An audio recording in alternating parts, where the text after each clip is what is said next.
after very carefully assessing the merits of each of these applications, the merits on the basis, as you know, of the Copenhagen criteria and the Madrid criteria.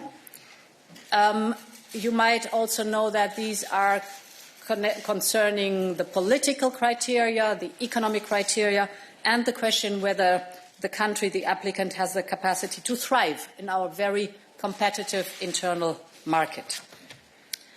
Let me start with Ukraine. The Commission recommends to the Council, first, that Ukraine is given European perspective, and second, that Ukraine is given candidate status. This is, of course, on the understanding that the country will carry out a number of further important reforms. Let me detail out a bit our recommendation. In the view of the Commission, Ukraine has clearly demonstrated the country's aspiration and the country's determination to live up to European values and standards. Ukraine, before the war, had already embarked on its way towards the European Union. For 8 years now, it had already been gradually moving closer to our Union. As you know, we have the association agreement since 2016, and with that, Ukraine has already implemented roughly 70% of the EU acquis, that is, the rules, the standards, and the norms. Ukraine is taking part in important EU programs, like, for example, the Horizon program or the Erasmus program. Ukraine has a very robust parliamentary presidential democracy. It has a very well-functioning administration, public administration, that has kept and is keeping the country running during this war. We know that because we work very closely with the Ukrainian administration. We know that the decentralization reform that the country has adopted is a success, because we see the performance of the regions and of the municipalities even under the stress test of this war now. And the administration's modernization reform is ongoing. Ukraine has a very vibrant and active civil society. This is good. Ukraine has an electoral system that has proven to be fair and free, as considered by ODIHR. Ukraine has an education system that is well developed. We know and admire the digital skills of this country and the digital infrastructure that is in place. And if we look at the economy, of course, we have to look at the economy before the war. And there, Ukraine has shown a sound level of deficit of only 2% and a public debt below 50%. This is good too. So Ukraine has already taken important steps on the path to becoming a fully functioning market economy. This is important because, of course, Ukraine has to be capable of integrating into the EU single market. You know that we are working on integrating Ukraine deeper into the single market, for example, in the transport sector, where we have the transport agreement, or we integrate the energy systems further. You might recall that even after the beginning of the war, the Ukraine electric grid has been coupled to the European Union's ones. All these steps are in a very good direction. At the same time, we of course know that further work has to be done. On the rule of law, for example, Ukraine has come far.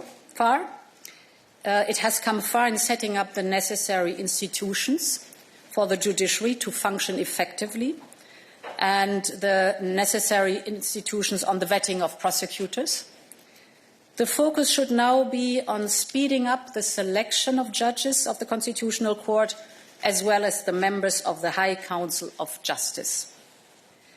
On anti-corruption, Ukraine also has come far in setting up the necessary anti-corruption bodies.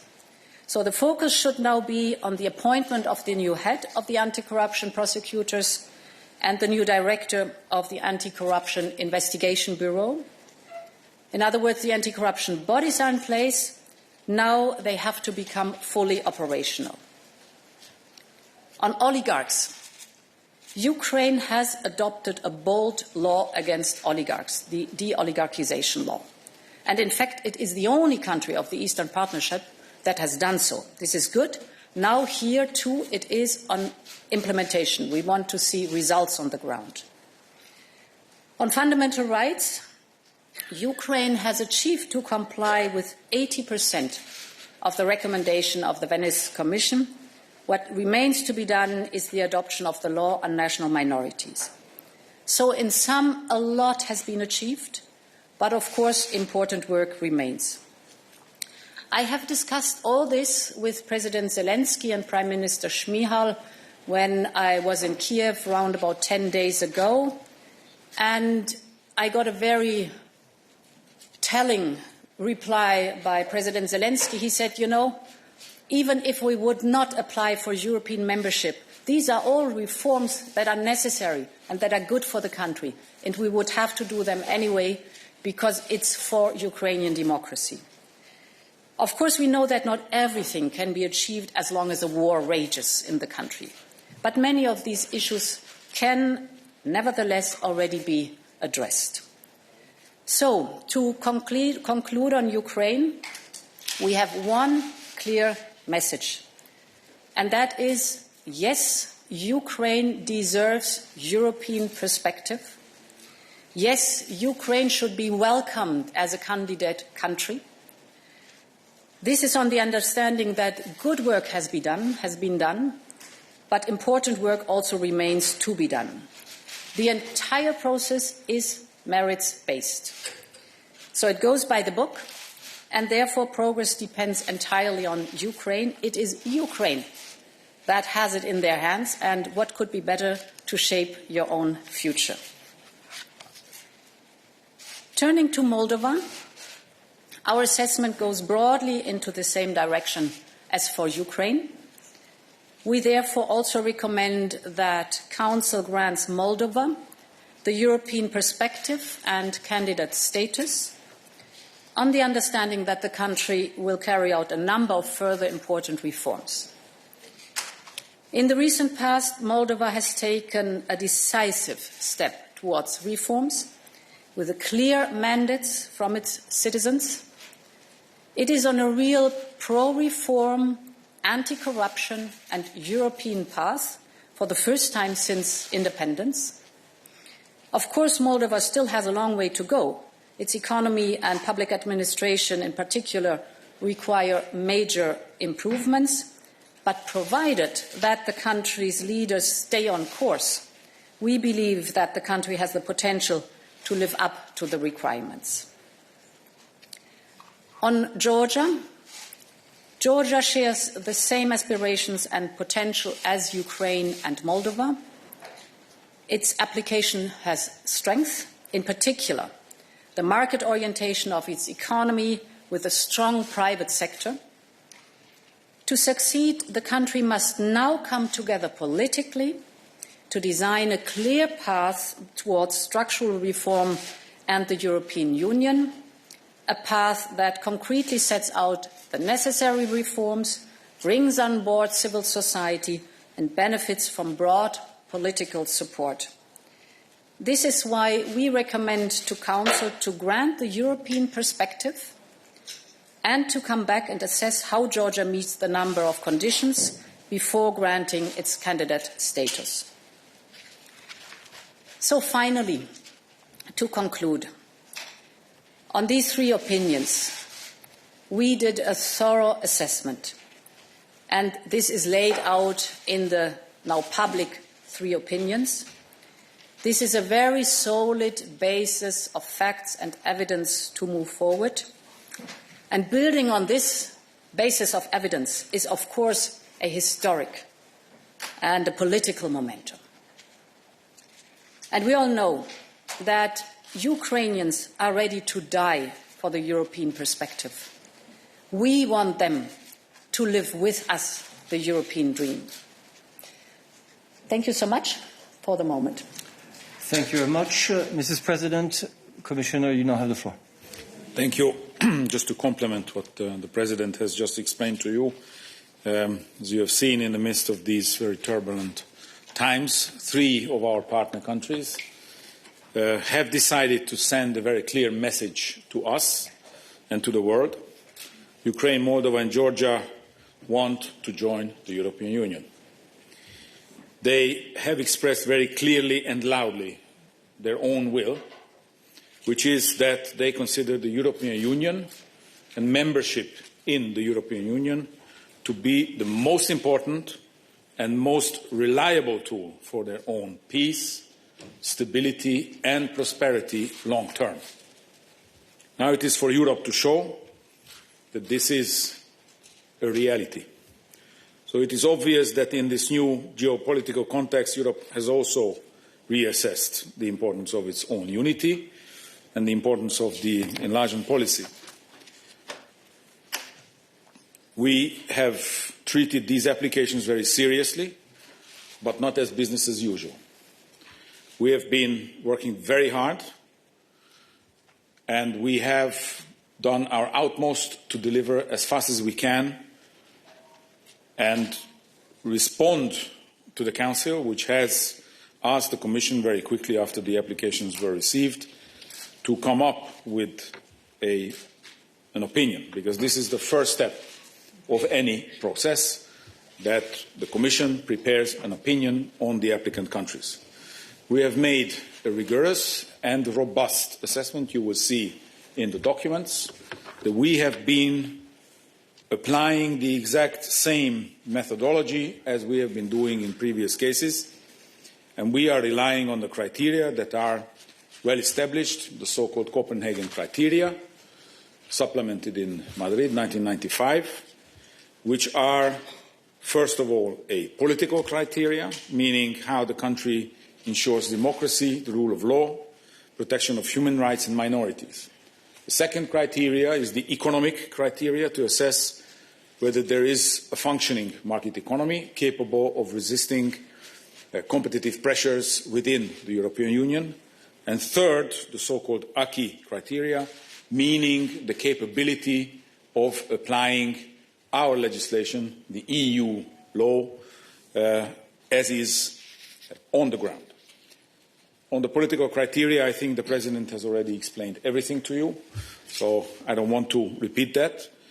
And I think my task here would be to explain to you a bit this construction that we put forward, meaning European perspective, candidate status with conditions, and conditions to obtain candidate status. For Moldova, I think it is very clear what needs to be done.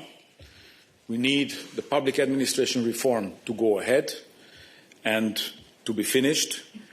And we need a public financial management system and a reinforcement of the public procurement system. These are fundamental elements of any well-functioning public administration. We need Moldova also to deliver on the judiciary, meaning to ensure the independence, integrity, efficiency and accountability and transparency of the judiciary through the establishment of asset verification and effective democratic oversight. Of course, we have appointments to be made in the Supreme Council of Magistracy and so on. The third big area of delivery would be the fight against corruption, because we need proactive and efficient investigations. We need a credible track record to be established. The fourth is organised crime, where we need increased cooperation with the regional, with us, the European Union, and with our international partners to see to it that we have asset recovery, especially after the bank fraud that we have seen in the country, and we need delivery on the priorities set out by the Financial Action Task Force, also known as FATF. And finally, on fundamental rights, we need better involvement of the civil society, protection of human rights, particularly when it comes to the vulnerable groups, and the fight against violence against women. For Georgia, we are setting out also a comprehensive list of priorities on the basis of which we should be able to deliver a proposal for candidate status. On democracy, we would like to see the end of a political polarization that has characterized the country. And we need the cooperation of all political parties in the country and the delivery of the agreement that was reached with the facilitation of the European Union. This also relates to the judicial reform, because that agreement also covered that. And we need also progress on the fight against corruption, where the independence of the anti-corruption agency would have to be ensured. Fourth, we need to step up the fight against organised crime. We need rigorous investigations, prosecutions, and a credible track record again here. And finally, on fundamental rights, we need to guarantee the freedom and professional and pluralistic and independent media environment for the journalists in the country. So in conclusion, I think today is the day when we're making a proposal, and we do hope that next week the Council will follow fully our proposal. Thank you. Thank you very much. We will now go to your questions, and I give the floor to Ketevan. Thank you very much for giving the floor. Good morning, Madam President and Mr. Commissioner. It's a very emotional day for all of us, and I want to use this chance and congratulate my colleagues from Moldova and from Ukraine. I represent the country, and you know that a majority of Georgian people wants to be with you in this organization and to be part of European family. And we hope that this day will come sooner than later. Can you tell us about time frame? We just heard these conditions for Georgia. Is there any time frame for fulfillment these conditions? And also, what is your main message, Madam President, for Georgian people? They are now very, very carefully listening to you, what you will tell them about our European future. Yes, thank you. Thank you very much. So, first of all, it is a huge step forward for Georgia to get the European perspective. This is a big achievement. And the door is wide open. It is up to Georgia now to take the necessary steps to move forward, to come together, the whole country on the political side, and to show very clearly that you want to get active. And this also determines, of course, the time frame. It's up to you. The sooner you deliver, the sooner there's progress. And therefore, it is in the hands of Georgia to really speed up and be clear and move forward through the open door.